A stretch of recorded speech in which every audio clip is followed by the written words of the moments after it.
Welcome to Sunburst Sanctuary. My name's Curtis, and I am so grateful for the opportunity to sit with you today. We are so blessed to be here upon this magnificent land and in this sacred space. The first stewards of this land were the Chumash people. And while no evidence of a village has yet been discovered on this property, I'm told there is evidence that the Chumash harvested acorns on this property seasonally. And the Chumash had a traditional value among many, this one known as Amui Ich, meaning to be a generous one, further described as an ancient spirit of generosity, giving back to the community and those in need. Amui Ich. Well, everyone here today and in the broader Sunburst community are now the stewards of this land. And we honor the memory of those who first walked these hills. And we honor their tradition of Amui Ich as we consider the monthly virtue of charity in the vibration of Aquarius. So our topic is charity, the spiritual art of giving and receiving. I was excited when I saw the topic because the act of receiving was going to be considered in these thoughts about charity. And not just giving and receiving, but giving and receiving as spiritual arts, part of our practice. So how does charity become a spiritual art? And the answer is in the word itself. The Latin source of charity was caritas, meaning love and affection. In the Old French, it became charité, used to translate the Greek word agape, being unconditional love. Not transactional love, where I give with the expectation of a return, but unconditional love. Unconditional love is expressed in the consciousness of Christ. The spiritual nature of giving and receiving is doing so with love.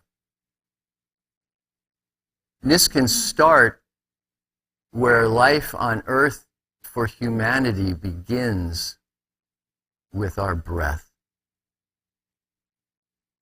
Because with every inhale, we receive. We receive prana, life force, and the essential molecule of oxygen and other vital gases. The primary source of the oxygen that we receive with each inhale are all the magnificent green growing things around the globe and the algae in our Mother Ocean. And then with our exhale, we give. We give carbon dioxide to the atmosphere. So just as we require oxygen to survive, all plants, vegetables, fruits, trees, and grasses, well, they require carbon dioxide for life. we can consciously breathe with love by expressing gratitude with every inhale. Thank you. And acknowledging the blessing that we give back to life with each exhale as we bless the green world. Paramahansa Yogananda, pictured here, was a student of Sri Yukteswar, pictured to my right in the orange garb. And Yogananda was the teacher of Sunburst founder Norm Paulson to my left. In Yogananda's translation of the Bhagavad Gita, in the section on soul qualities that make people godlike, is a piece on almsgiving from page 958. Almsgiving or charity is meritorious. It expands the consciousness. Unselfishness and generosity link the soul of the open-handed giver to the presence of God within all other souls.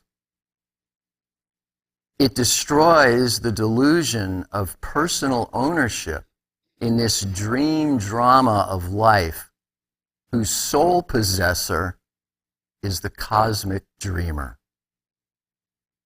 The bounty of the earth is merely on loan to us from God. That which He's given into our keeping is judiciously used when it serves the needs and removes the suffering of oneself and others. Those whose feelings have become universal with love and compassion give their lives and their all in service to God and God's children. To bestow money on poor persons who will use it to injure themselves is not helpful. Similarly, pearls of wisdom should not be cast before mentally rebellious and unappreciative men. But the discriminative devotee who wisely shares wealth, knowledge, and spiritual treasures to the benefit of those who are needy, worthy, and receptive fits themselves for liberation.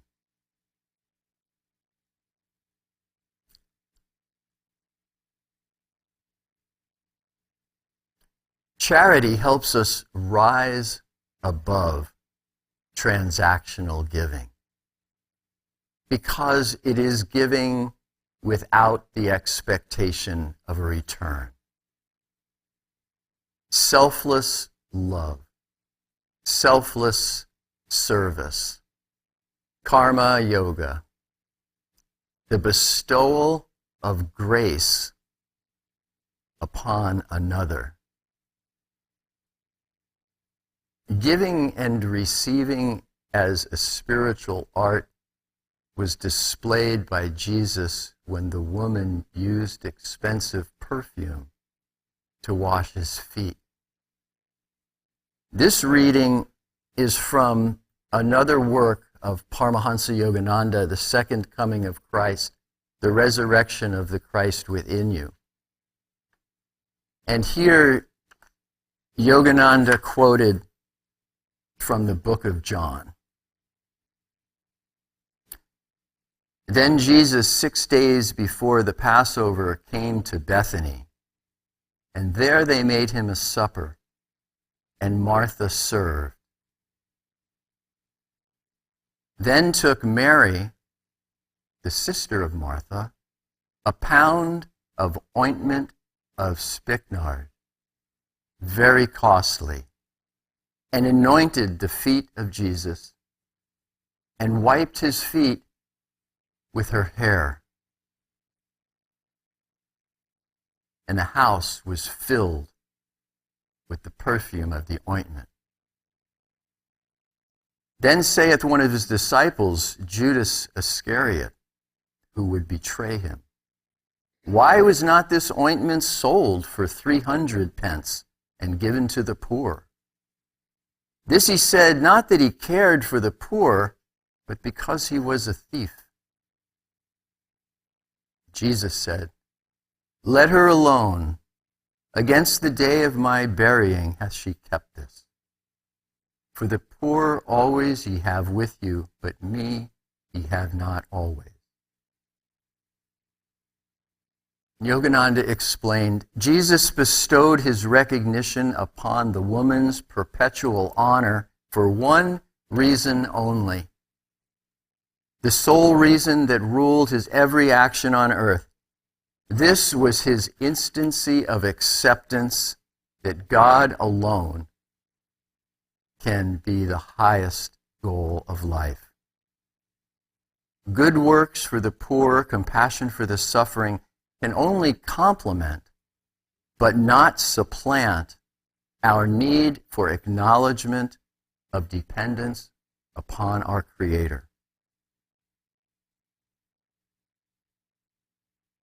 Jesus, non-attached as he was to his body, had no desire for attention or honor or man's extravagance of adorning and perfuming a mere clod of clay. He was not extolling the personal devotion given to him by Mary, but was commending her wisdom in worshiping the great God of the universe, whose presence he consciously felt in his Christ consciousness. He pointed out impartially Mary's wisdom in offering adoration to the holiest of all holy manifestations, the Christ consciousness that was templed in him, the living reflection of the one giver of all life, all consciousness, all virtue, including charitable impulses to help the poor. Jesus' words emphasize that devotees should wisely grade their spiritual duties and righteous actions, keeping God as the first and supreme object of adoration. Mary, with her instinctive divine devotion, knew exactly what she was doing. At first, it was her sacred privilege to honor the visible Christ, in whom was reflected manifestation of God, and secondly, to serve God in others. She did not hesitate to anoint her Lord with the costly ointment, knowing that there is nothing in this world precious enough to show adequate reverence to the supreme beloved of all souls.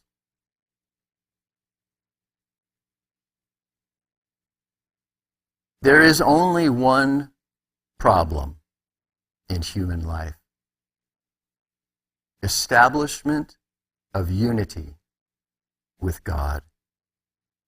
But this prime simplicity has been befogged by a million issues. Humanitarian gestures are virtuous, since for a moment they divert man's attention from himself, but they do not free us from our single responsibility in life, our sense of gratitude to God. This responsibility, assumed with our first breath of air freely bestowed by our only benefactor, was discharged by the woman whom Jesus so powerfully upheld, silencing the 1,000 illogics that would put man before God.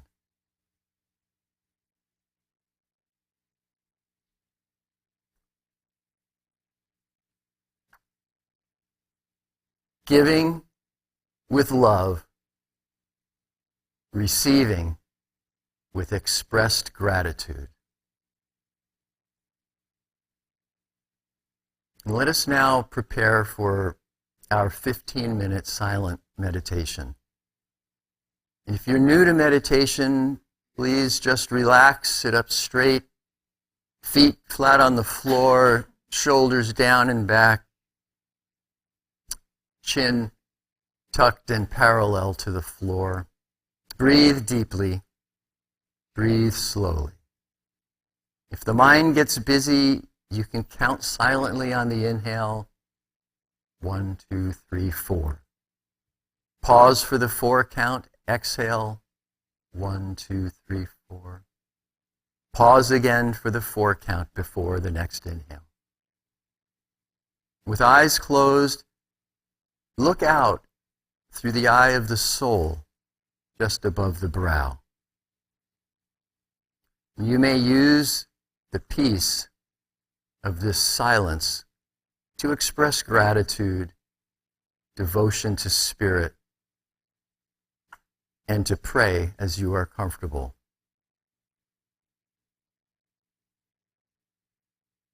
To lead us into our quiet time, I'll read a prayer from Sunburst founder Norm from his book Sacred Science in the chapter on the virtue of charity.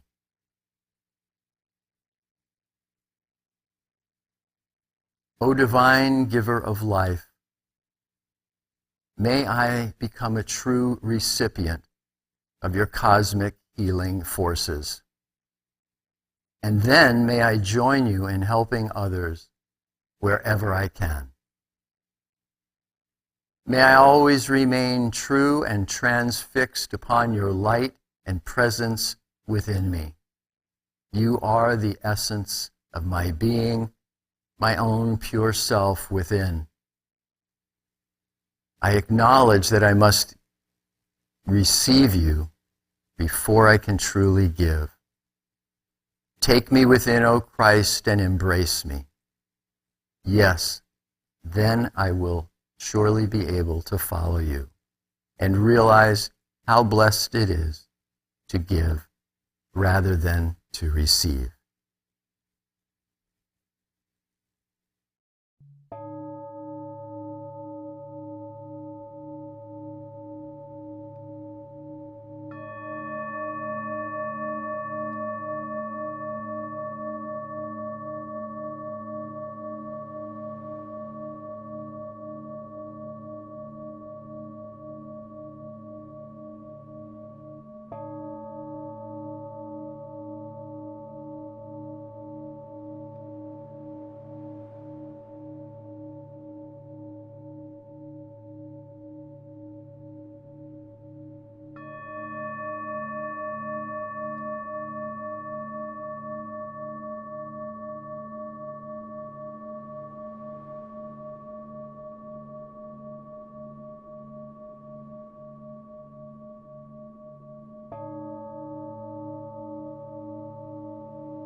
Divine Spirit, thank you for the peace of your presence.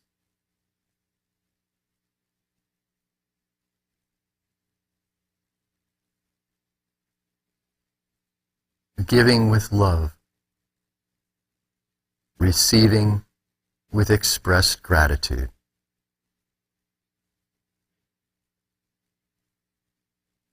It is our practice.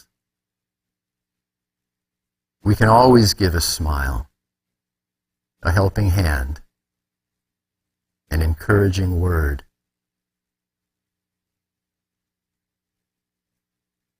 Sometimes just giving our presence, silently being with another, showing support. When we receive, we can always express heartfelt gratitude. We can practice charity in every meeting, greeting, and exchange with another.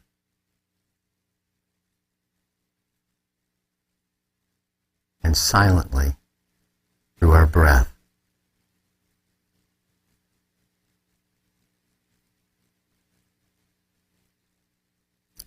In Norm's autobiography, Life, Love, God,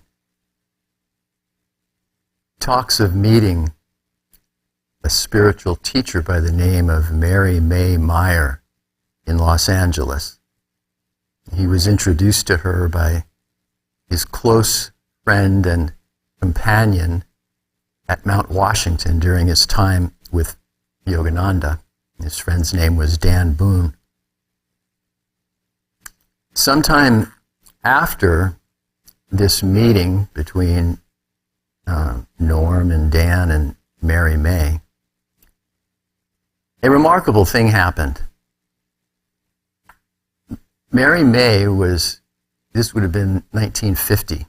Mary May was in the immigration office in downtown Los Angeles trying to get a visa for her planned trip to India. When who should she meet but Paramahansa Yogananda? They looked at one another and recognized each other immediately. So much so that Yogananda sat with her and explained that he would be leaving his body soon. And he asked Mary to assist several of his disciples after his death. And she agreed to walk with them. In his autobiography, Norm explained that it was several years after Yogananda's passing that he met with Mary, and she helped him with the flow of life force through Ida and Pingala, subtle channels in the spiritual spine.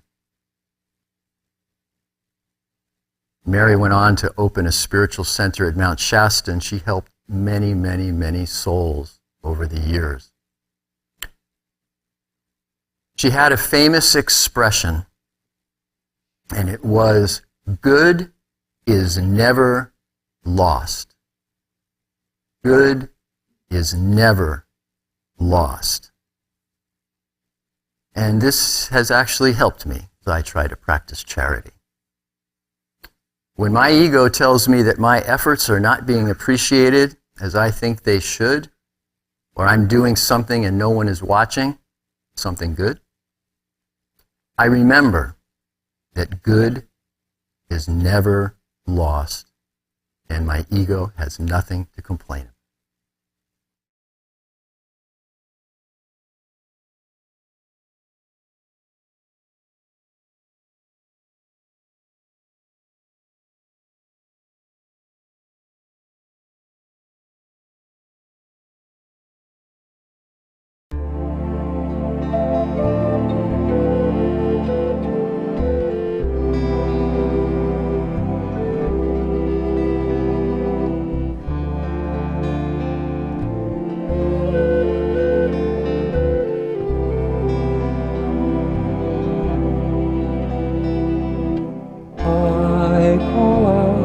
to Thee, my Lord. I pray to Thee. Give me strength and grant me grace and wisdom that I might see You all around me.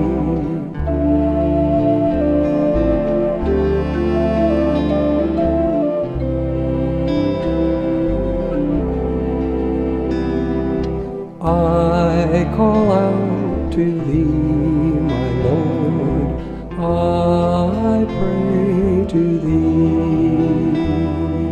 Give me strength and grant me grace and wisdom that I might see You within me.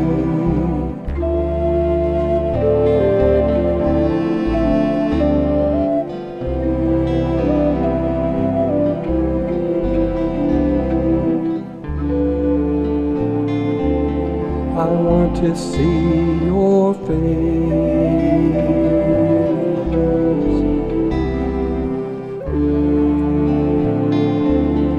I want to hear Your voice.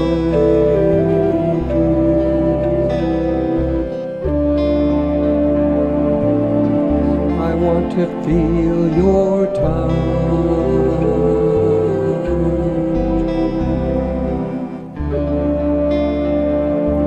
Help me to feel Your love.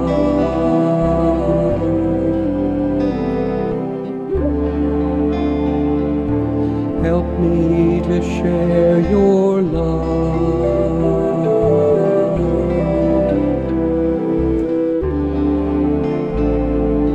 Help me to share Your love.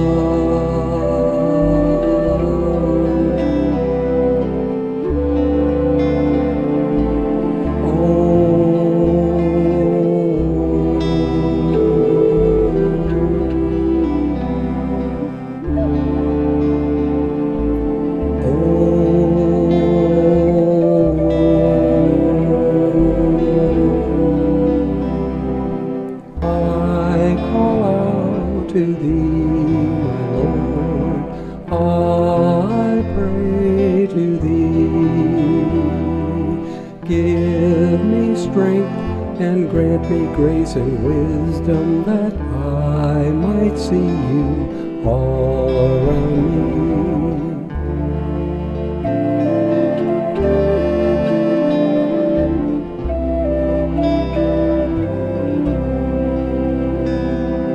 I call out to Thee, my Lord. I pray to Thee. Give me strength and grant me grace and wisdom that I might see You within me.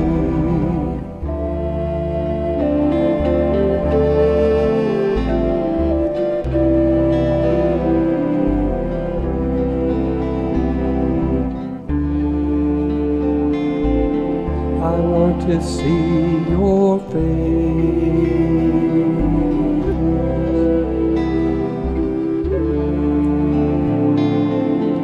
I want to hear Your voice.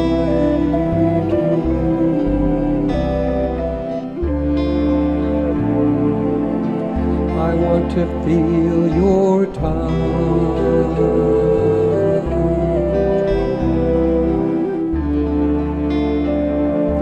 Help me to feel Your love.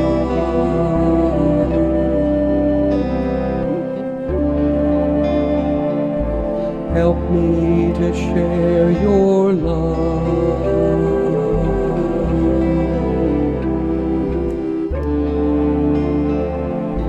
Help me to share Your